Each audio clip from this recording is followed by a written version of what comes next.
Después del agua, las infusiones son las bebidas más consumidas del mundo. El té solo, en sus distintas variedades, lo toman aproximadamente 3.000 millones de personas diariamente, y el café le pisa los talones como la segunda bebida más elegida del planeta. La humanidad lleva milenios calentando agua y sumergiéndole plantas, raíces, hojas y semillas antes de bebérsela. Pero el mercado de infusiones está lleno de afirmaciones que mezclan evidencia real con exageración comercial. Hay plantas con efectos fisiológicos documentados en estudios clínicos y hay plantas que funcionan más como ritual que como tratamiento. La diferencia importa, especialmente si vas a consumirlas todos los días. Hoy vas a entender qué infusiones tienen respaldo científico real para el uso cotidiano, qué compuestos producen sus efectos, cuáles son sus límites honestos y cuáles son las menos nocivas para el cuerpo a largo plazo. Té verde, el más estudiado del mundo. El té verde es la infusión con mayor volumen de investigación científica publicada. Proviene de la planta Camellia sinensis, la misma que produce el té negro y el té blanco. Pero a diferencia del té negro, sus hojas no se oxidan durante el procedimiento, lo que preserva una mayor concentración de compuestos bioactivos. El compuesto más estudiado del té verde es la EGCG, epigalocatequina galato, una catequina con propiedades antioxidantes documentadas. Las catequinas del té verde neutralizan radicales libres, inhiben enzimas inflamatorias y han mostrado en estudios de laboratorio y en algunos ensayos clínicos efectos sobre la regulación de la glucosa, la presión arterial y el metabolismo lipídico. El té verde también contiene cafeína, entre 25 y 50 miligramos por taza, frente a los 80-100 del café, combinada con un aminoácido único llamado L-teanina. La L-teanina promueve la actividad de ondas alfa en el cerebro asociadas con un estado de alerta relajada. La combinación de cafeína y L-teanina produce una estimulación cognitiva más gradual y sostenida que la cafeína sola, con menos picos y caídas. El límite honesto: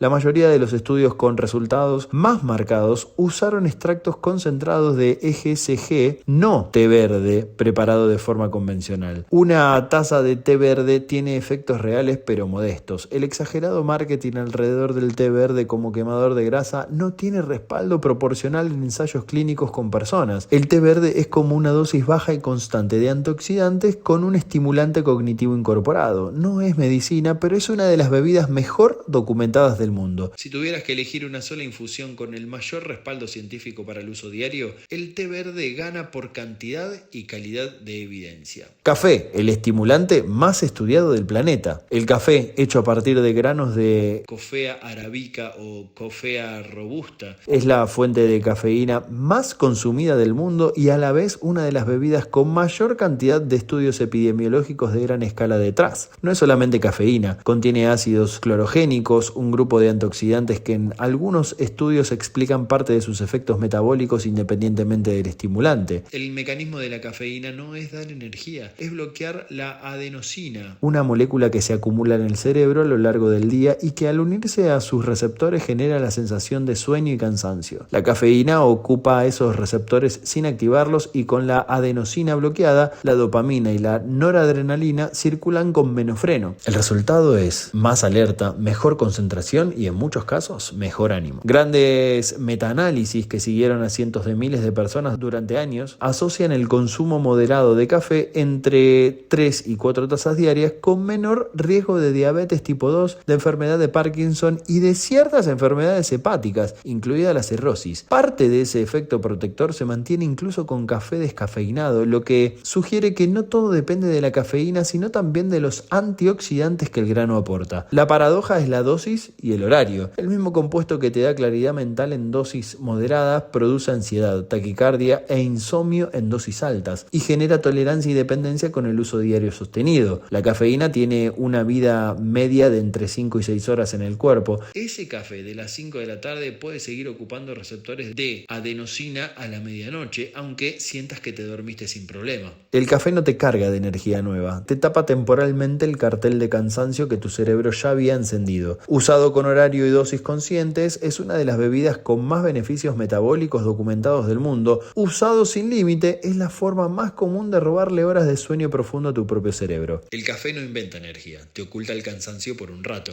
La diferencia entre aliado y problema está casi siempre en el reloj y en la taza número 4. Té de manzanilla, el más subestimado. La manzanilla suele presentarse como una infusión suave y sin efectos relevantes, casi un placebo tibio para antes de dormir. La evidencia dice algo más interesante. El compuesto activo principal de la manzanilla es la apigenina, un flavonoide que se une a los receptores de benzodiazepinas en el cerebro, los mismos sobre los que actúan los ansiolíticos farmacológicos con una afinidad modesta pero real. No con la potencia de un medicamento, pero con un mecanismo de acción concreto y documentado. Un ensayo clínico controlado, publicado en Phytomedicine, evaluó el efecto del extracto de manzanilla en personas con trastorno de ansiedad generalizada durante 8 semanas. Los resultados mostraron una reducción significativa de los síntomas ansiosos en el grupo que recibió el extracto comparado con el placebo. Un estudio de seguimiento de la misma investigación mostró que la manzanilla también redujo la tasa de recaída en personas que habían respondido al tratamiento inicial. En el sistema digestivo, la manzanilla tiene efectos espasmolíticos documentados. Relaja la musculatura lisa del tracto gastrointestinal, lo que explica su uso tradicional para los cólicos, la distensión y el espasmo intestinal. Eso tiene un mecanismo real, no solo tradición. La paradoja, por su imagen de infusión de abuela, la manzanilla es ignorada en los circuitos de salud modernos mientras se sobrevaloran infusiones con mucha menos evidencia publicada. La manzanilla actúa sobre los mismos receptores que los ansiolíticos, con mucha menos potencia pero con cero efectos adversos en dosis cotidianas. Jengibre, el antiinflamatorio de cocina. El jengibre es técnicamente una raíz, no una hoja,